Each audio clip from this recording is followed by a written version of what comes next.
right, so we're talking about BlackRock and what they're up to. I know a couple of the last time we spoke, they had kind of scaled back some of what they were doing, but not all, right? It seems that they're still up to no good. Tell us what's going on.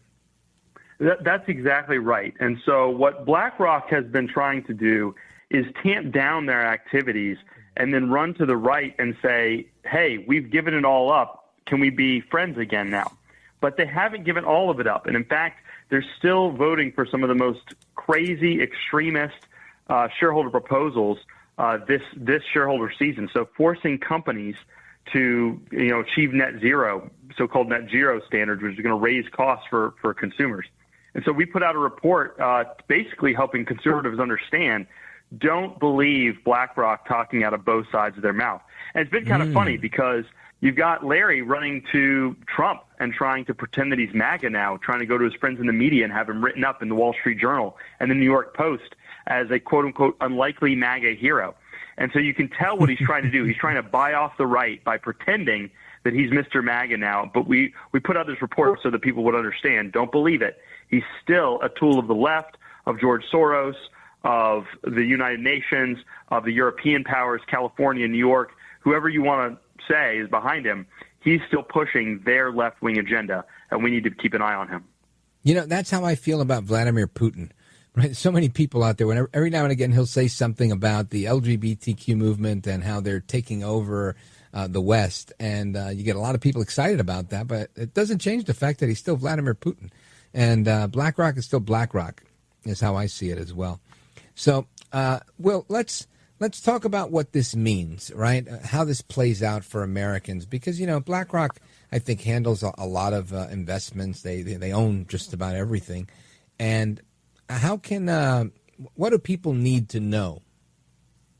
That is a great question. And part of the reason we put out this report is because a number of states, almost 24, have passed laws that say, listen, if you're going to have an express policy of punishing the core industries in our states, the way BlackRock has had a policy of attacking agriculture, fossil fuels, manufacturing, then we're not going to do business with you as a state. You're within your First Amendment rights to do business in the state, meaning, have it private customers. But when the state is the customer, why would we want to do a business with somebody that's trying to destroy our state? And Texas is one of those. And so they had, up until recently, put BlackRock on a black list, saying we won't do business with you. But as their lame duck treasurer headed out the door, he scratched them off the list. I won't speculate on what may have led to that, but let's just say BlackRock has a lot of money and he has a lot of ways to help people.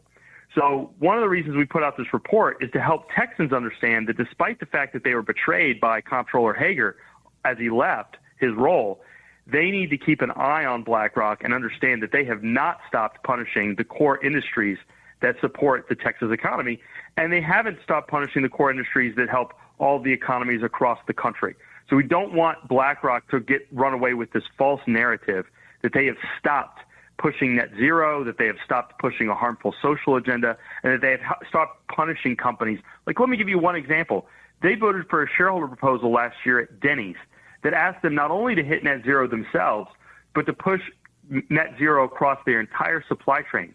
What that means, and what should be so alarming to your listeners, is that means that BlackRock is trying to use the corporations where it's the largest shareholder, like Denny's, like Cracker Barrel, like Jack in the Box, like Wingstop, to push net zero even to companies that aren't publicly traded, to mom and pop farms that supply these companies, to the retailers that supply all the knickknacks on the Cracker Barrel wall.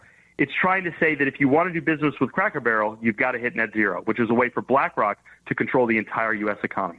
So it's important that those folks contact their elected representatives and say, listen, don't let BlackRock off the hook. They may be pretending to be MAGA, pretending to be right-wing now, but we know it's a lie because you can look at not what they're saying, but what they're doing. Folks, we're on with Will Hild from Consumers Research. And Will, one of the areas that they've done an about-face, I would say, is, they were always pro-bank, but they were kind of anti-crypto. But Joseph Shalom, who was one of their executives, kind of championed this crypto adoption with the United States government, and the Trump administration's been ushering that in. And I think that's welcomed by a lot of people in MAGA, and I want to talk about that. He just left BlackRock. I want to get your thoughts on what that might mean moving forward.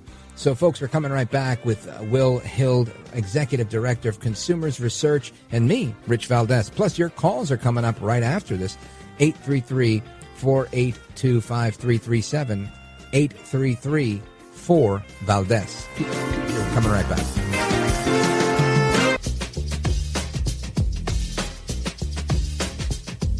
Welcome back. And as we were talking right before the break, we're talking about BlackRock, and there's a lot of talk about BlackRock finally jumping on board the crypto bandwagon, what they fought so vociferously up until. And I look at it like you can't beat them, join them. It's coming anyway, so let's try and get ahead of this. But I don't know. Maybe I'm wrong on that. That's why I want to talk to the pro. Will Hild is here, Executive Director of Consumers Research, and again, earned himself the title of being called an extremist, quote unquote, by the BlackRock CEO himself, Larry Fink. Will Hild, welcome back. And what's your thought, your take on how BlackRock executive Joseph Shalom, he led the way with a lot of this crypto business. He just jumped ship at BlackRock, but it seems like an interesting about face. Your thoughts? No, I think you nailed it right on the head. I think that what happened was BlackRock sees crypto, sees Bitcoin especially, as a threat to their power, and initially slimed it with every attack. And let's just back book. up. I want people to understand why. Why would crypto be a threat to their power? Because BlackRock is in the business of centralized legacy finance. They are all about running a toll booth where you basically have to give them control in order to hold the important assets you need to secure your future and your retirement. And so crypto they lose that power. assaults that. Exactly, right? Exactly. But I think what they realized, to your point, very accurate, is that ultimately Bitcoin was coming anyway. And so I think they flipped when they realized that, and they said, you know what, we better at least get in the game now so that we have a piece of it. And they've done a pretty good job, I'm sorry to say. They control about 3% of all Bitcoin in total, and there's even really more than that once you subtract some of the big wallets that don't seem to be active, like the original founder, Satoshi Nakamoto, who's never touched his wallet. Most people assume that those coins are never going to be in circulation. So it's even higher than 3% now once you account for that. So BlackRock has become a major player and holder of Bitcoin. Now, granted, it's technically not their Bitcoin. People have given them money in order to hold it for them. But that's one of the things that's supposed to be great about Bitcoin is you don't need somebody else to hold your assets the way BlackRock does. You're supposed to hold it yourself. So that's kind of the ironic thing about people buying Bitcoin through BlackRock is they're giving control back to this guy Larry Fink when really they could hold it in their own wallet at home. So I agree with you. I think that what happened was they realized it was coming. It's still a threat to their business, but they hope by owning a lot of it, they'll control it. Yeah. Now, this executive, he's often credited as being the co-CEO of BlackRock, Shalom, and he left and he went to a new company, SharpLink Gaming Company. And Stock Titan's reporting that they, through their company, SharpLink, they just bought $10 billion in Ethereum. Do you think that they're trying to corner the market because they see something big coming? It wouldn't be the first time that BlackRock executives have left, but then started something that seems to collude with BlackRock. I'm not accusing them of anything here. Right, and then they go and buy that, right? Or acquire right, it? But exactly. Well, like, for example, when they were pushing ESG, or, they still are pushing ESG, but when they were really, really pushing it a few years ago, some BlackRock executives got involved with a activist fund called Engine Number One. It bought a small slice of Exxon, just enough to put a slate of new directors. And that, were full of radical environmentalists that wanted to push Exxon to get out of the business of oil and gas recovery and discovery, which is one, the way it makes its money, but two, vitally important for our country's economy and national security. And it wasn't Engine Number One that got three of those directors over the line. They owned less than 0.02% of the outstanding shares of that company. It was BlackRock and a bunch of their big asset manager buddies that got three of those radical environmentalists on the board of directors of Exxon. So, but those were former BlackRock executives who had left and gone to Engine Number One. So it wouldn't be the first time that BlackRock has deployed, shall we say, former quote unquote BlackRock staff to get involved with something that then colludes with the mothership. And again, I'm not accusing them of anything directly, but you asked me to speculate on what might be occurring, and that could be what's going on here. Right. Yeah, no, it makes all the sense. And I remember that whole Engine 1 thing. That was a very big deal. And as I remember it, and I could be wrong, but they did it more than once. And they were, this is how they kind of got everybody on board with ESG when it kind of was counterintuitive for a lot of people. They used this leverage that they had through so many partners because their web is so big. Because like I said earlier, I feel like they own almost everything. That they're able to influence things in so many different ways. It's true, and they've hoovered up state, local, and even federal pension funds so that it's not their money they're deploying. They are holding assets as a steward for the general public. So if you know, any state you're in, BlackRock probably manages a large portion of your state's assets, and that's the money that they use to push radical left-wing policies across corporate America. I would go a step farther. The thing that they did to Exxon was basically setting down a marker to the rest of corporate America and basically saying, you know, if you don't go along with it, look what we did to Exxon. We'll come do this to you. And so they got a lot of, you know, say in how corporate America run without having to replace that many directors because people were afraid of what would happen to them. Now, I'm glad to say that, you know, they've lost a significant amount of influence as there's been such a groundswell pushback in a number of states. I don't want to leave people with a feeling of total disempowerment or that there's nothing we can do against BlackRock. BlackRock sits on a house of cards. All of their power comes from us. And as soon as we start pushing back, or I should say continuing to push back, as long as we keep the pressure on, this whole thing will fall apart and is falling apart. They are greatly reduced from their high watermark of power back 2-3 years ago when they placed those boards of directors members on Exxon. Fascinating stuff. I'm wondering if I feel like we're in the middle of a shift, an ideological shift in our country where, and this ideological shift is not coming from the top down, it's coming from the bottom up. I feel like people are tired of corporatism. People are tired of big government, of Marxist leaning politicians telling them what to do, and there's been a departure of that. And I'm hoping, right? This is me speculating and being positive here. I feel like we're little by little loosening the death grip of the left on the American psyche as a whole. And as we do that, I'm wondering if BlackRock wants to get in front of that, if you would speculate on that, and maybe allow some pro-MAGA, pro-America, pro-real capitalists to come into their little world.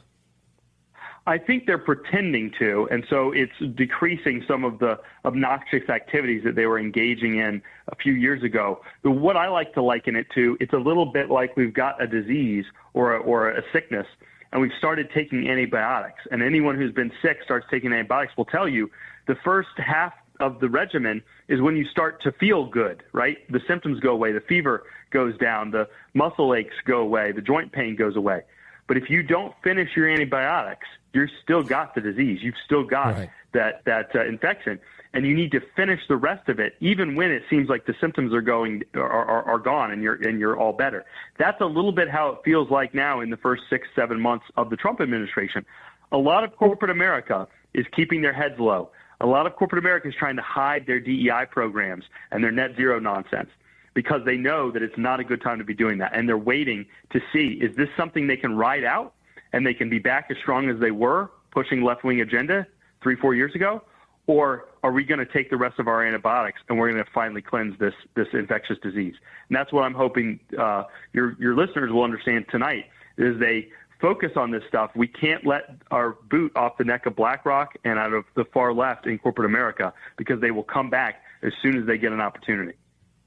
Yeah, I'm with you there. I'm with you there because I agree. I think if you turn your back, you turn a blind eye on the hard left and their infiltration of big money companies like BlackRock, that is literally the Chinese economy, right? I feel like that's how they have their control, and we're just a few steps from having that type of economy where you have this billionaire class and then a bunch of oppressed people.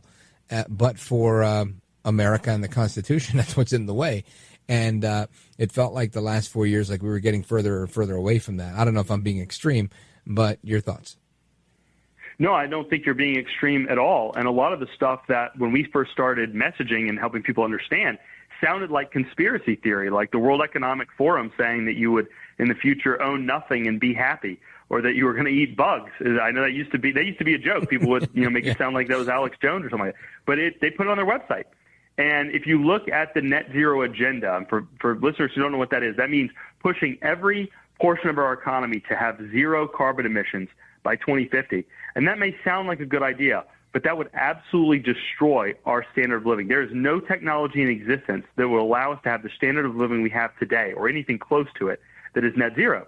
And yet these big asset managers, these Wall Street elites, these global elites are pushing it down our throats. Every time we get a chance to vote for it, we vote against it.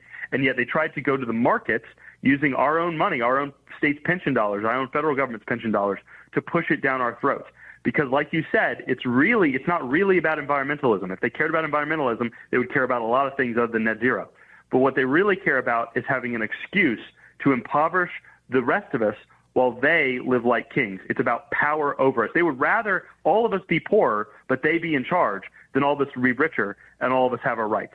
So I know that sounds extreme, and Larry Fink has called me an extremist, but I'm an extremist for consumer value. I'm an extremist for our standard of living here in this country and our rights and our liberties. And so I'm going to keep pushing, and Consumers Research is going to keep pushing back. And I hope that your listeners will understand we need to keep doing that together. We've done an incredible job over the last 4 or 5 years. People calling, their elected officials saying they wanted something done about ESG, and BlackRock has made the world of difference. And if we keep on it, we will kill this thing. Will Hild, that's all the time we've got. But, man, you guys have done a great job. Keep up the good work. Folks, give them a follow online. And, of course, check out the website, consumerresearch.org, consumerresearch.org. Will, you're a gentleman, a scholar, and a patriot. I want to thank you for being here, sir. Thanks so much for having me. Always love coming on.